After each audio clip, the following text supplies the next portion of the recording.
I think it's very important to have these conferences.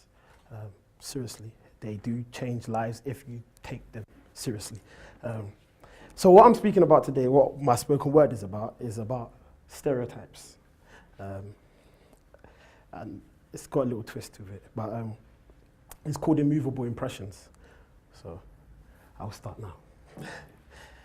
In this little life of mine, this small amount of time on God's green earth, I have noticed a thing.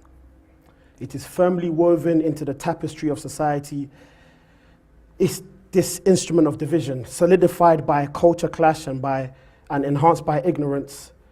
This parasite considers our minds to be its choice delicacy. Effectively, it could be the most incessant voice in society. It's a stereotype.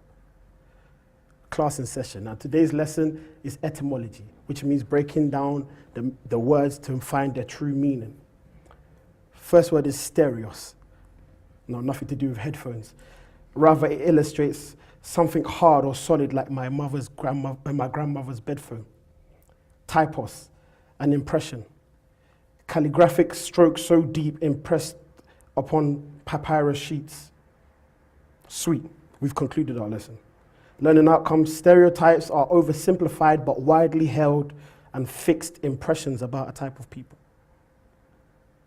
And it's a shame that even today, we all fall prey to this marvelous array of idiocy. Ironically, it proves that we're lovers of hypocrisy because we like to put others in categories. But when we are stereotyped, we moan and groan like wind-beaten oak trees. But hopefully, I will change your mind by my poetic address. And without much mental duress, there is one thing I wish to stress. Stereotypes don't always have to be a bad thing. Now, before you clench your fist and grit your teeth, listen to what I say and incline your ear to what I speak. Imagine you've been placed in a box, drowning in a sea of hopelessness, and all the forces of nature working against you are not at rest.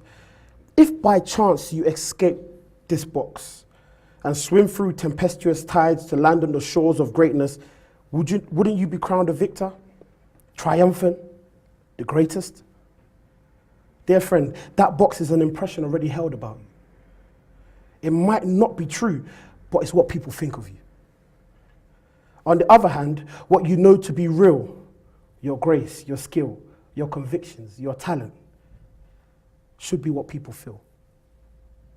It should be what you use to make your appeal. I will not be defined by that box. Make your own impression. Leave your own typos. The world needs you. Make it a good one. Better yet, make it a solid one. Leave an immovable impression. Thank you.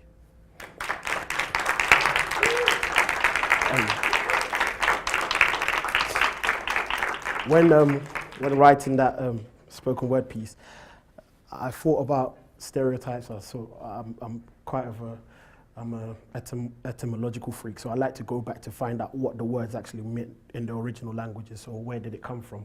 And so finding out that stereos means firm and typos means an impression, I thought of the word leave a lasting impression, thought of the phrase leave a lasting impression, which is funny. That's positive. Stereotypes are negative things, but what if you counter a stereotype about yourself with leaving a lasting impression? That's good, it's positive. That's what I'm talking about here. Essentially, considering everything that, especially with Ade Adepiton, his story and it really challenged me because I thought, what am I complaining about? What do I have to complain about? His story really challenged me to leave a lasting impression. And for me, every time I saw him, that thing that showed the BBC One advert where they're on the wheelchairs and they're dancing through, I thought, rah, I think I can dance, but these guys can really dance, because if you could do that, then you're super. Essentially, whatever barrier has been placed in front of you, Lizzie and Amy spoke perfectly about LGBT.